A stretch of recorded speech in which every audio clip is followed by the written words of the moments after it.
Hey guys, और कैसे हैं आप लोग। आज हम लोग देखेंगे सोशियोलॉजी की बुक का फर्स्ट चैप्टर स्ट्रक्चर चेंज। तो इस चैप्टर को मैंने दो पार्ट्स में डिवाइड कर रखा है, दो वीडियोस में। तो हम इसकी पहली वीडियो को देखते हैं क्या है, उसके बाद दूसरी वीडियो में उसके कुछ पार्ट्स को डाला है। तो हम इसको पहली वीडियो देखते हैं क्या है। तो हम इसको देखते हैं कि जो इंडिया है, जो इंडिया की जो हिस्ट्री है वो बहुत ही रिच और लॉन्ग है, बहुत ही रिच और लॉन्ग है। ऐसा क्यों? क्योंकि आपने देखा होगा जो इंडिया की जो हिस्ट्री है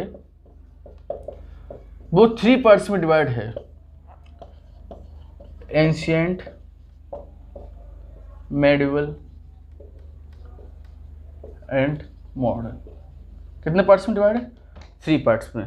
मगर आपने देखा होगा जो आज इंडिया की जो करंट लाइफ है, जो करंट एक्टिविटीज़ हैं या करंट हम लोग जो काम करते हैं, वो डे टू डे लाइफ है, वो एंशिएंट और मेडिवल से मैच नहीं करती हैं।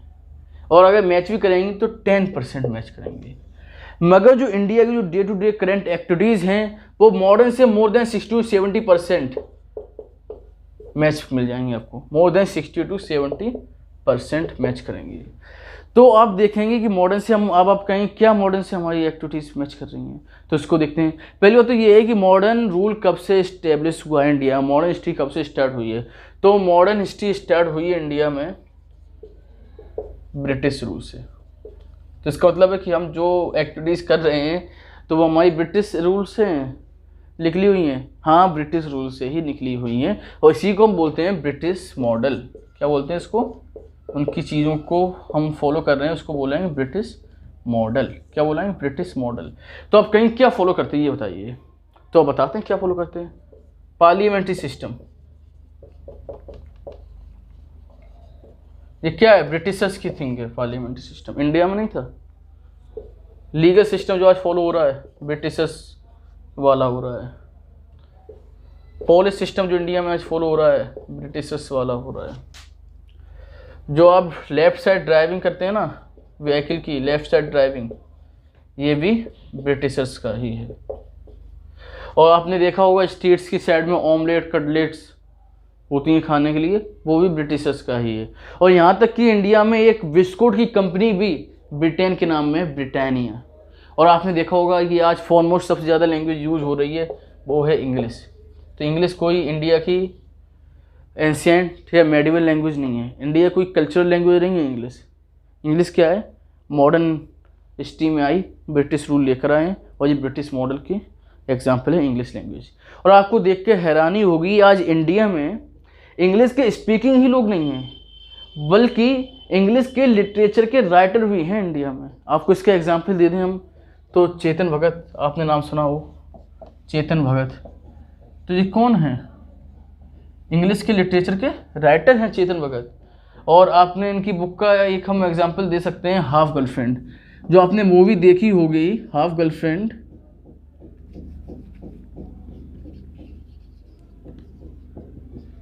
वो इन्हीं की बुक पर से ली हुई स्टोरी है, पूरी बुक की स्टोरी नहीं है, कुछ पार्ट है उससे हाफ गर्लफ्रेंड मूवी बनाई भी गई है। वो इन्हीं की लिखी हुई बुक की मूवी है। आप अब देखेंगे जो इंग्लिश है, इंग्लिश इंडिया के आज़ाद हुए, इंडिया को कॉलोनाइजेशन से आज़ाद हुए मोर देन 70 ईयर्स हो गए हैं, मगर इंग्लिश का इंडिया में आज भी बहुत ही ज़्यादा यूज़ है और बहुत ही ज़्यादा इंपॉर्टेंस है। अगर आप किसी भी जॉब के लिए जाते हैं तो आपको इंग्लिश नहीं आती है तब भी जॉब मिल सकती है, मगर जो क्वालिटी आपको इंग्लिश आने पर मिलेगी वो इंग्लिश ना आने पर नहीं मिलेगी। तो इंग्लिश का बहुत ही रिलेवेंट और बहुत ही इंपॉर्टेंट रोल प्ले करती है इंग्लिश की लैंग्वेज। आज इंडिया में कास्ट सिस्टम ख़त्म हो गए हैं, कास्ट के बेस पे कुछ नहीं होता है, मगर आपकी बुक में मेंशन है तो इसलिए हम बता रहे हैं। क्योंकि इंडिया की डिप्राइव्ड क्लास है। कौन सी? डिप्राइव्ड। इसका वर्क पहले दिया हुआ होता था कि आपको जो गंदगी साफ़ करनी है वो होता था, मगर आज ऐसा नहीं है। अगर आपको इंग्लिश आती है तो आप भी सक्सेस के लिए पहुंच सकते हैं। इंग्लिश ना आने पे पहुंच सकते हैं, मगर इंग्लिश आने का बहुत ही ज़्यादा इम्पोर्टेंट रोल है सक्सेस के पीछे। ठीक है। तो ब्रिटिशर्स आए हमारे इंडिया में, तो उन्होंने पहले तो आगे क्या किया, इंडिया में बहुत सारी चेंजेस लेकर आए। तो हम देखते हैं वो चेंजेस क्या थी, क्या लेकर आए चेंजेस। तो चेंजेस उनकी थी पॉलिटिकल चेंज। कौन सा था? Political change, economic change, social change और स्ट्रक्चरल चेंज। तो जो आपका चैप्टर भी है वो क्या है, स्ट्रक्चरल चेंज ही चैप्टर है। तो हम इस वीडियो में और हम इस चैप्टर में ही स्ट्रक्चरल चेंज के बारे में ही दिया है, और स्ट्रक्चरल चेंज के बारे में बता दिया। किसके बारे में दिया है, इंडस्ट्रियलाइजेशन के बारे में एंड अर्बनाइजेशन के बारे में। इन दो टॉपिक्स के बारे में इस चैप्टर में ज़्यादा डिस्कस किया है।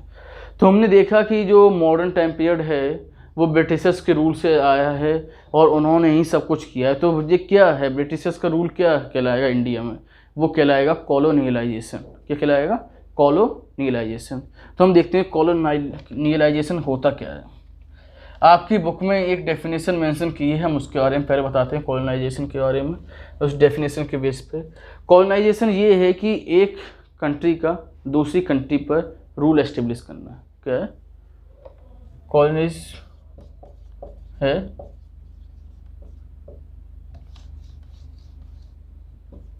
कॉलोनियलाइजेशन। आपकी बुक में है कि इसका मतलब है कि एक कंट्री का रूल एस्टेब्लिश हो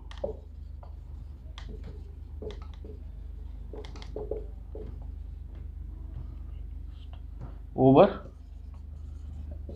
अनदर कंट्री।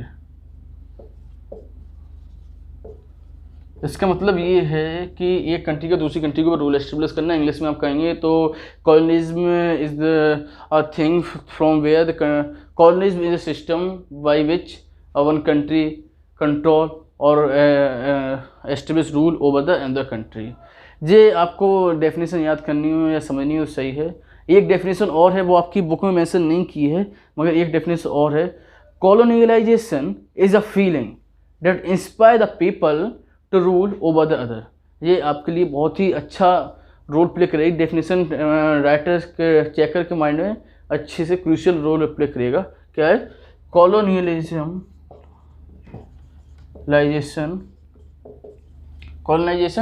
क्या है, फीलिंग है। वो फीलिंग क्या है, रूल करने की। रूल कौन करेगा, colonisation is feeling of rule. Feeling किसके अंदर, पहले तो ये पीपल के अंदर है, फीलिंग है पीपल के अंदर। और क्या फीलिंग है, रूल करने के लिए। अब रूल भी आप किसके ऊपर करेंगे, दूसरे पीपल के ऊपर, ओवर एंड द पीपल। ये है colonisation feeling that inspire the people to rule over the other. तो आपको मालूम होगा जो इंडिया है, तो इंडिया को बहुत सारे रूलर्स ने रूल किया है। इंडिया को क्या किया, बहुत सारे रूलर्स ने रूल किया है। तो जो रूल है एंशिएंट में किया है या मेडिवल में किया है और मॉडर्न में किया है, तो इसमें बहुत डिफरेंस है। एंशिएंट के रूलर आए, मेडिवल के रूलर आए, तो उन्होंने रूल किया है और उन्होंने कोई इकोनॉमिक वे से या कोई भी उन्होंने आके बहुत ज़्यादा चेंजेस नहीं लेकर आए हैं। इंडिया को इंडिया के रूलर ने भी रूल किया है और इंडिया को इंडिया के बाहर के रूलर्स ने भी आके रूल किया है। तो उन्होंने क्या किया, वो आते थे, रूल करते थे। ऐसे मान लीजिए एक रूलर है, उसको ऐसे आप एग्जाम्पल में ले लीजिए पंजाब किसी के द्वारा रूल होता था, आज तक एक्स के द्वारा रूल होता था। अब कल कोई दूसरी कंट्री का आके, इंडिया का ही मान लो या दूसरी कंट्री का मान लो, तो हम दूसरी कंट्री का एग्जांपल इसलिए दे रहे हैं क्योंकि उन्होंने भी ज़्यादा चेंज नहीं किया। वो आया, उन्होंने पंजाब के जो रूलर्स थे उनको हरा दिया, उसके बाद उन्होंने रूल करने लगे। तो यहाँ पर उन्होंने रूल इस्टेब्लिश करने के बाद भी जो इकोनॉमिक सिस्टम था, इकोनॉमिक बेस, इसमें कोई ज़्यादा चेंज नहीं लेके आते थे। वो क्या नहीं करते थे, चेंज। इससे जो पहले के रूलर्स को जो टैक्स मिलता था, tax as a form of tribute, आपकी बुक ने मेंशन किया है ना, ट्रिब्यूट के फॉर्म में, वो ही इनको मिलता है। उन्होंने कोई ये नहीं किया कि तुम नहीं इसको करोगे या उसको करोगे, नहीं। एंशिएंट और मेडिवल तक यही रहा। मगर जब मॉडर्न पीरियड के रूलर्स आए तो उन्होंने चेंजेस लेके आए। तभी आपकी एनसीईआरटी में एक सेंटेंस मेंशन है, there is a vital difference between the empire of pre capitalist time and the capitalist time. तो यहाँ पे आपको पहले समझना है कि प्री कैपिटलिस्ट टाइम क्या है। प्री कैपिटलिस्ट टाइम क्या है, उसका कैपिटलिस्ट टाइम क्या है।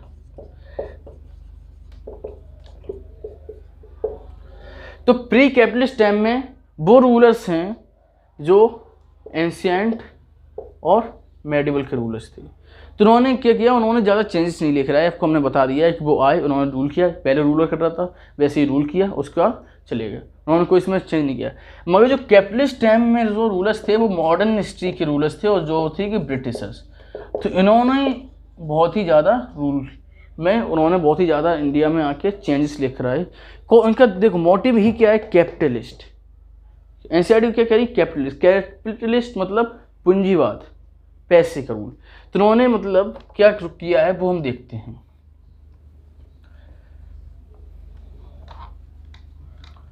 जो कैपिटलिस्ट टाइम था,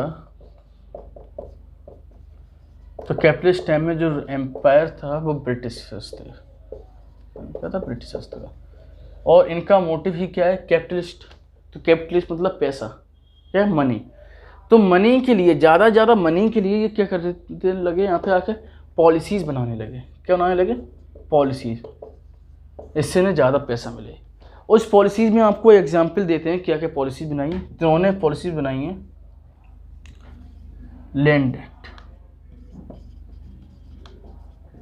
तो इसमें यही नहीं था, लैंड एक्ट से उन्होंने क्या किया कि आज मैं इस ज़मीन का मालिक हूँ, कल कोई और है, मतलब सब उन्हीं का है, मतलब आपको थोड़ा परसेंटेज दे दिया, सब उनका।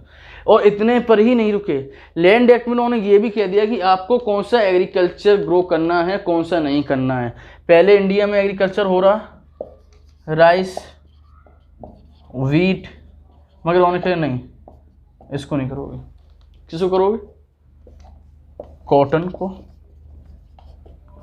ओपियम टाइप के क्रॉप्स को। क्यों करोगे, क्योंकि इनका तो मोटिव क्या है, कैपिटलिस्ट है, इन्हें तो पैसा चाहिए। इससे तो इनको इतना पैसा नहीं मिलने का राइस और वीट से, मगर इनको पैसा मिलने का कॉटन, ओपियम, इस टाइप के क्रॉप से इनको ज़्यादा पैसा मिलने का, इसलिए उन्होंने ये एक्ट को ले आए। उसके बाद उन्होंने क्या किया, मैन्युफैक्चरिंग में भी एक्ट लेके आए। तो उस एक्ट के तहत उन्होंने क्या किया कि आप किस चीज़ की मैन्युफैक्चर करेंगे, ये हम बताएंगे, मतलब ब्रिटिशर्स बताएंगे क्या आपको मैन्युफैक्चर करना है, क्या आपको प्रोड्यूस करना है, ये ब्रिटिशर्स बताएंगे। कहाँ पे आपको ये सेल करना है, कहाँ पर नहीं सेल करना है, कहाँ से परचेज करना है, ये आपको सब ब्रिटिशर्स के बताएंगे। उसके उन्होंने क्या किया, फॉरेस्ट एक्ट भी ले आए। फॉरेस्ट एक्ट का क्या था, देखो वर्स्ट इम्पैक्ट तो सभी का पड़ा, मैन्युफैक्चरिंग से भी जो मैन्युफैक्चरर्स थे उन पर इम्पैक्ट पड़ा, लैंड एक्ट से भी जो लैंड वाले लोग थे उन पर इम्पैक्ट पड़ा। फॉरेस्ट एक्ट से उन्होंने क्या किया, जो फॉरेस्ट में लोग रहते थे उनको बाहर निकाल दिया। क्या कर दिया, बाहर निकाल दिया। तो जिनकी जो कैटल्स थी वो तो फुली डिपेंडेंट फॉरेस्ट पे। बात तो ये है कि फॉरेस्ट के लोग भी फुली डिपेंडेंट होते थे फॉरेस्ट पर, और कैटल तो ज़्यादा ही, क्योंकि उनके लिए तो बाहर का कुछ है ही नहीं। तो उन्होंने क्या किया, बाहर निकाल दिया। तो ये बहुत ही बड़ा वर्स्ट इम्पैक्ट पड़ा किसके ऊपर, आपकी एनसीईआरटी ने नाम मेंशन किया है पेस्टोलिस्ट के ऊपर। तो आप कहेंगे पेस्टोलिस्ट क्या होता है भाई, तो पेस्टोलिस्ट कुछ नहीं होता है, पेस्टोलिस्ट वही होता है जो the people who are living in the forest are known as pastoralist. Okay, उसके उन्होंने एक और काम किया कि इससे इस टाइम में मूवमेंट बहुत होता है, लोगों का मूवमेंट बहुत हुआ है। तो मूवमेंट के बारे में देख लें क्या हुआ है मूवमेंट। इनको क्या करना है कि टी क्रॉप करनी है, ठीक है। अब वो क्रॉप एग्जाम्पल के तौर से ले लीजिए कि असम में ही होगा, इधर नहीं होगा। तो वो क्या करते थे, जो इधर के लोग थे उनको वो फोर्सफुली असम ले जाएंगे। कहाँ ले जाएंगे, असम ले जाएंगे फोर्सफुली। झारखंड का आपके एनसीईआरटी में नाम मेंशन किया है झारखंड। तो उनको फोर्सफुली कहाँ ले जा रहे हैं, असम लेके जा रहे हैं। किस लिए, वहाँ पे जो क्रॉप हो रहा है उसके लिए। यहाँ पे लेबर कम पड़ रही है तो झारखंड से ले गए लोग। क्या है, उनको पैसा कमाना है, ज़्यादा क्रॉप होगा टी का तो ज़्यादा पैसा मिलेगा। और टी एग्जाम्पल दे रहे हैं, जो भी क्रॉप ज़्यादा होगा उसके लिए वो इधर से उधर लोगों को ट्रांजेक्ट करते थे। उसके बाद क्या किया, इसी टाइम में एक मिडिल क्लास इमर्ज हुआ इंडिया में। तो जो मिडिल क्लास थे उसमें लोग थे डॉक्टर्स, लॉयर्स। तो ये अपने काम की वजह से, अपने प्रोफेशन की वजह से ये भी मूवमेंट करते थे, एक जगह से दूसरी जगह मूवमेंट करते थे। ब्रिटिश प्रेसिडेंसीज में बॉम्बे टू बंगाल, इस टाइम में ये भी मूवमेंट करे। उस टाइम में ये भी हुआ कि जो और लोग थे, जो पीपल थे, उनको उन्होंने क्या किया, ब्रिटिशर्स ने डिस्टेंट एशिया, एशिया के दूरी इलाकों में, अमेरिका, अफ्रीका, यहाँ पे भेजना चालू कर दिया। कार्टेड करते शिप्स में वो रख के बेचते थे। तो इसमें क्या हुआ, बहुत सारे लोग मारे जाते थे, बहुत सारे लोग वापस भी नहीं आते हैं।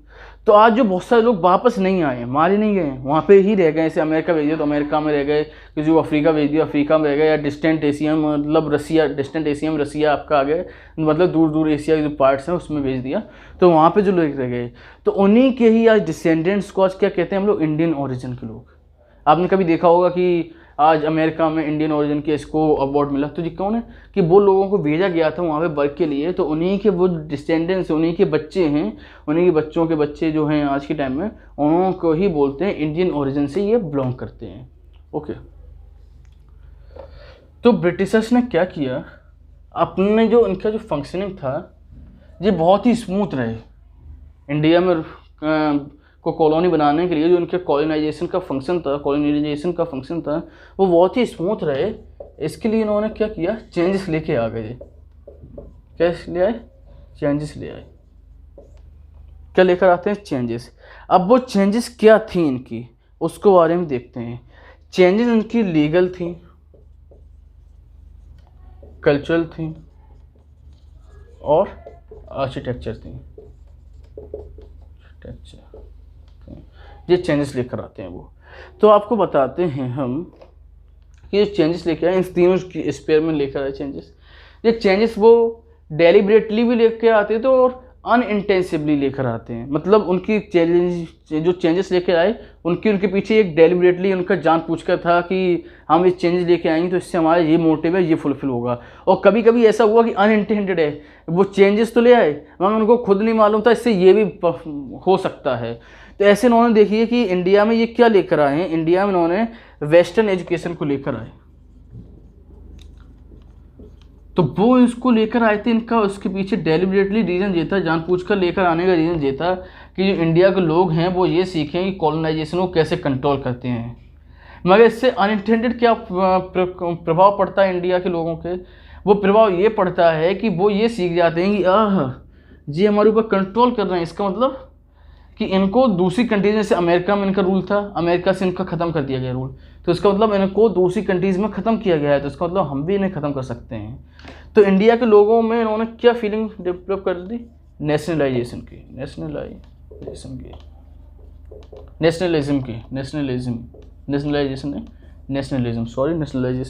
नेशनलिज्म की फीलिंग डेवलप कर दी। मगर ये इनका क्या था, अनइंटेंडेड चीज़ थी, और ये इंटेंडेड था कि वो कॉलोनाइजेशन के बारे में सीखें, मगर अनइंटेंडेड था ये, तो ये भी हो गया। ठीक है, अब आपको मालूम है कि इनका ब्रिटिशर्स था, आपको स्टार्टिंग में जाते हैं तो कैपिटलिस्ट टाइम के बारे में बात हो रही ना, तो सबसे पहले देखते हैं मुझे कैपिटलिस्ट है क्या चीज़, what is the meaning of capitalist. तो हम कैपिटलिस्ट के बारे में देखेंगे। तो जो कैपिटलिस्ट है ये एक इकोनॉमिक स्ट्रक्चर है। हम डायग्राम बनाते हैं पहले। कैपिटलिस्ट है वो एक इकोनॉमिक स्ट्रक्चर है जिसका मीन्स है प्रोडक्शन। क्या है, प्रोडक्शन। और जो प्रोडक्शन होगा वो प्राइवेटली ऑन्ड होगा,